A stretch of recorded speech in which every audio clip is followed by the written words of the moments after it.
अगर मैं चाहती हूँ, जैसे मैंने लास्ट वीडियो में सिनेरियो क्रिएट किया था कि मैं नम नाम का जो वेरिएबल है उसका एड्रेस डायरेक्ट प्रिंट करवाना तो आता है, लेकिन मैं चाहती थी कि एक मैं किसी और वेरिएबल में मैं उसको स्टोर करके प्रिंट करूं, तो हमने कहा जो एड्रेसेस जो होते हैं ये हेक्साडेसिमल फॉर्मेट की जो हमारे पास डाटा आता है उसको स्टोर करने के लिए हमारे पास खास तरह के वेरिएबल्स है जो कि पॉइंटर वेरिएबल्स थे, जो कि हमने लास्ट टाइम डिटेल में डिस्कस किया।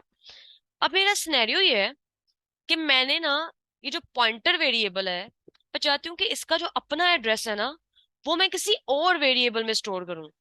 तो यानी कि अब मैंने इस पॉइंटर वेरिएबल का जो अपना एड्रेस है वो किसी और वेरिएबल में स्टोर करना है। जब जब हमारे पास ये वाला पॉइंट आएगा कि हमने एड्रेस को सेव करना है, तो हमने क्या बनाना होगा, सिंपली एक पॉइंटर ही तो बनाना होगा, क्योंकि पॉइंटर्स ही खास तरह के वेरिएबल्स हैं जो किसको स्टोर करते हैं, एड्रेसेस को स्टोर करते हैं।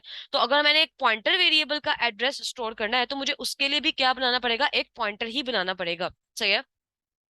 तो अब मैंने कहा था कि मैंने कहा था कि पॉइंटर को डिक्लेयर करने के लिए हम सबसे पहले जो शुरू में चीज लिखते हैं वो होता है कि जो हम पॉइंटर वेरिएबल बनाने लगे हैं उस पॉइंटर वेरिएबल ने किस तरह के बॉक्स का एड्रेस होल्ड करना है। सही है। तो एक तो हम बेसिकली स्टैटिक लगा रहे होते हैं कंपाइलर को ये बताने के लिए कि आगे वाली चीज एक पॉइंटर है। लेट्स से मैं यहाँ पे एक पॉइंटर बना देती हूँ माई पीटीआर के नाम से, फॉर एग्जाम्पल। सही है। माई पीटीआर के नाम से। सही है। ये जो स्टैटिक है ये मैं डिक्लेरेशन के टाइम पे एक स्टैटिक जो लगाते हैं वो कंपाइलर को ये बताने के लिए लगाते हैं कि आगे वाली चीज एक पॉइंटर है। शुरू में हम वो चीज लिखते थे कि इस पॉइंटर ने किस तरह के बॉक्स का एड्रेस होल्ड करना है। हमारे केस में वो पीटीआर का एड्रेस होल्ड करेगा, और पीटीआर खुद किस तरह का है, वो खुद है इंट स्टैटिक टाइप का। ठीक है, यानी कि वो खुद है एक पॉइंटर टू इंट। तो मैंने बताना है कि भाई माई पीटीआर नाम का जो पॉइंटर है ये खुद भी एक पॉइंटर है, और उसने जो इसका एड्रेस होल्ड करना है वो भी क्या है, एक पॉइंटर है, और वो पॉइंटर टू क्या है, इंट है। तो इसके शुरू में मैं लिखूंगी इंट स्टैटिक।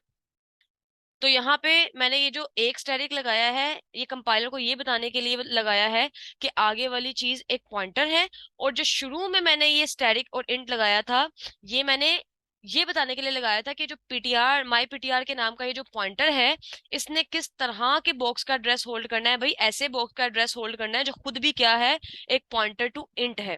ठीक है। तो इन शॉर्ट हम यहाँ पे कहते हैं यहाँ पे एक ऐसा पॉइंटर बना हुआ है जिसने किस तरह के बॉक्स का एड्रेस होल्ड करना है, एक पॉइंटर का एड्रेस होल्ड करना है। तो हम इस वेरिएबल को ये भी कह सकते हैं जैसे, तो हम जैसे यहाँ पे ये कहते थे कि it is a pointer to integer variable, तो यहाँ पे हम कह सकते हैं कि it is a pointer to pointer variable. सही है। तो इसको हम क्या कहते हैं, it is a pointer to pointer, pointer to pointer. यानी एक खुद भी पॉइंटर है और इसने किस तरह के बॉक्स का एड्रेस होल्ड करना है जो खुद भी एक क्या है, पॉइंटर है। सही हो गया। अच्छा, अब इसी तरीके से मैं क्या करूंगी कि मैंने इसके अंदर क्या होल्ड करना था, मैंने इसके अंदर सेव करना था पीटीआर का एड्रेस, तो मैंने उसी तरीके से किया एम्परसेंड पीटीआर। ठीक है। तो उसने इसका एड्रेस क्या कर लिया, सेव कर लिया।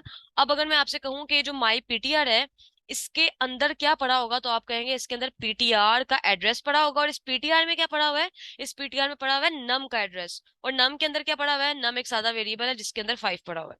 सही है। तो ये भी डिस्प्ले करके देख लेते हैं कि माई पीटीआर नाम का जो पॉइंटर है इसका कंटेंट जो कि असल में पीटीआर का एड्रेस है। तो अगर इस लाइन से जो मेरे पास एड्रेस आएगा और अभी जो मैं नेक्स्ट लाइन लिखूंगी जो कि कंटेंट होगा माई पीटीआर का, दोनों का वैल्यू एग्जैक्ट सेम होगा। सही है। तो हम इसको करके भी देख लेते हैं।